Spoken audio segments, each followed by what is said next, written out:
My friends, I am Mason Winfield. I am reading from my book of fantasy, The Prince of the Air. The title is a little bit of a pun. You'll figure it out later. It is the memoirs of a contemporary wizard. The book is dedicated to Michael Robartes. That's a little bit of a pun too. You just gotta look it up. And the epigraph to the book, the quote at the start: "Don't waste time trying to make him think that materialism is true. Make him think it is strong or stark or courageous, that it is the philosophy of the future. That's the sort of thing he cares about." The quote is from C.S. Lewis, The Screwtape Letters. This is the introduction.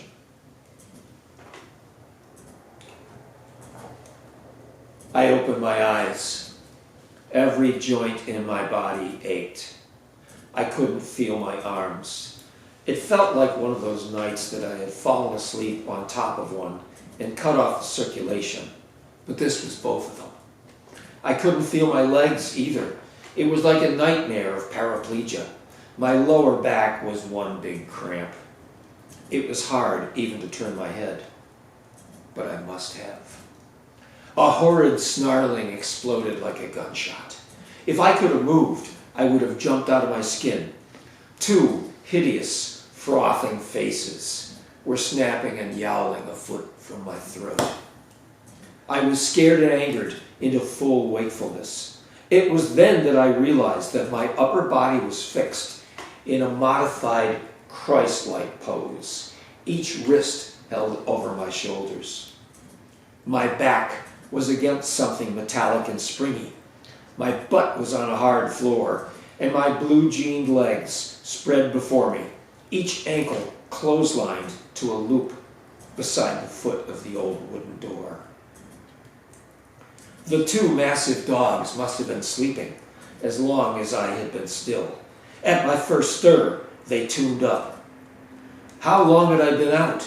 How did I get here? Where was I anyway? It was hard to think with those demons going at it. I was in what looked like somebody's working space, probably 20 feet by 10. A tinny work light hung from a beam overhead and gave me all the light I had. From the lack of windows in the concrete floor, I presumed it was a basement. A workbench was fitted with sturdy ring bolts and stocked with suddenly sadistic-looking tools. Underneath it were folded tarps, acid containers, and mop-up materials. I could imagine all these implements being used upon a human body. Bodies. Whatever supported my back flexed and creaked with every flinch. Whatever held it was stiff as stone. I could envision a spring bed frame bolted to the wall. The raging dogs were between me and the door, held by their long, heavy leashes to a high bolt on a beam. They were no fun to look at, but I studied them, which enraged them even more. One looked like a rot mix. It had hound ears and that bulging forehead. The other, I'd swear, was wolf husky. They were 100-pounders at least. I knew they had been fighting in the rings by their tattered ears and scarred cheeks. I made a vow of hatred against anyone who could have turned loving creatures into monsters like these. They were in the perfect position to keep me exactly where I was. Their slanting leashes kept them just short of tearing off my cheek or digging into my legs. I credit their bellowing for shooting me some adrenaline. It was also surely announcing something to someone else, someone who had this procedure down to a practice. I didn't have a lot of time. Whoever put me where I was coming back. Probably at the first moment they knew I was conscious. My head was thick as mud. More than anything, I wanted to fall back asleep and forget the ache. But I held as still as I could and tried to remember what had led me to this position. I felt like Hamlet's clueless lackeys in Rosencrantz and Guildenstern Are Dead, finding themselves with adult consciousness, independent processing, automatic functioning, cultural literacy, moral compasses, full faculties, full use of language, and absolutely no personal memories apart from the play in which they find themselves. My Lord, we were sent for. I flashed back to my life, and aspects of it started to return. I still couldn't remember anything just before I got where I was.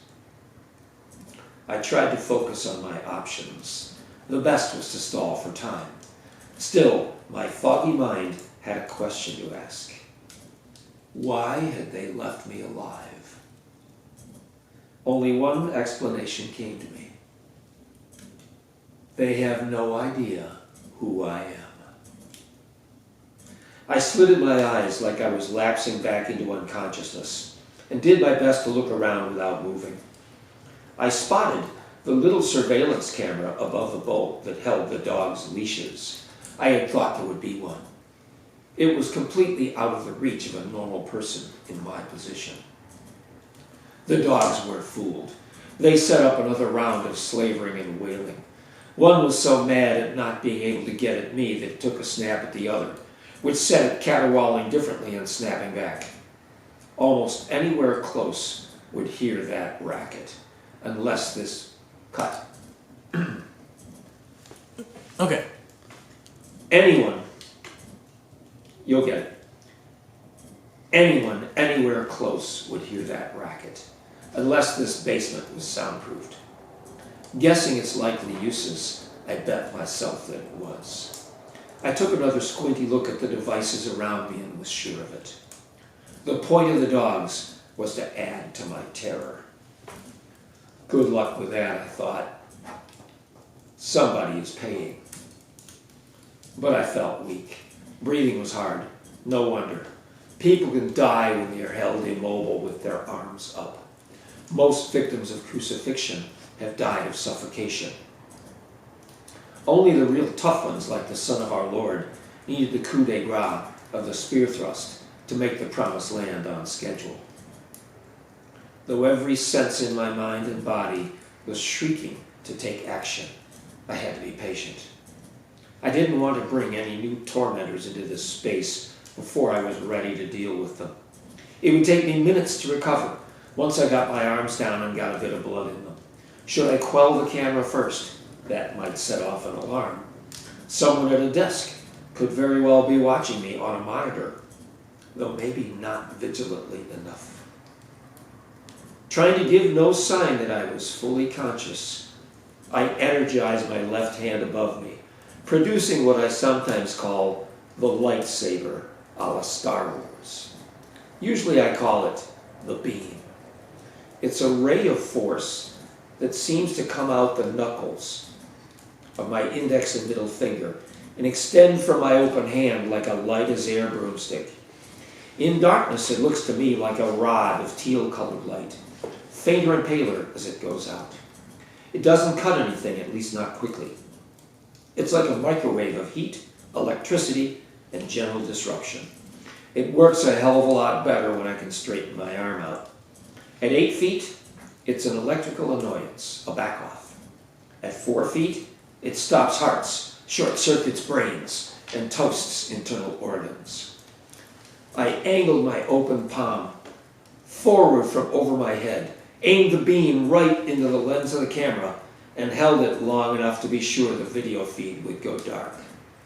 I knew this would look like a natural malfunction to anyone who thought this arrangement was going to hold me. A new duet of yammering from the dogs made another decision for me. How could anyone think with them acting up at every flinch? Getting them shut up was becoming a matter connected to my own survival. A gentle death was the best the world held for them anyway. I turned the left hand down and burrowed the beam into the forehead of the rot mix. He backed up onto his haunches and put his head down like he had forgotten to live. The other one's frenzy had only a few heartbeats to process itself into confusion. Then I shot the bolt into him the way I had the first. He went night-night in the second, and dangled on his leash like he had hung himself.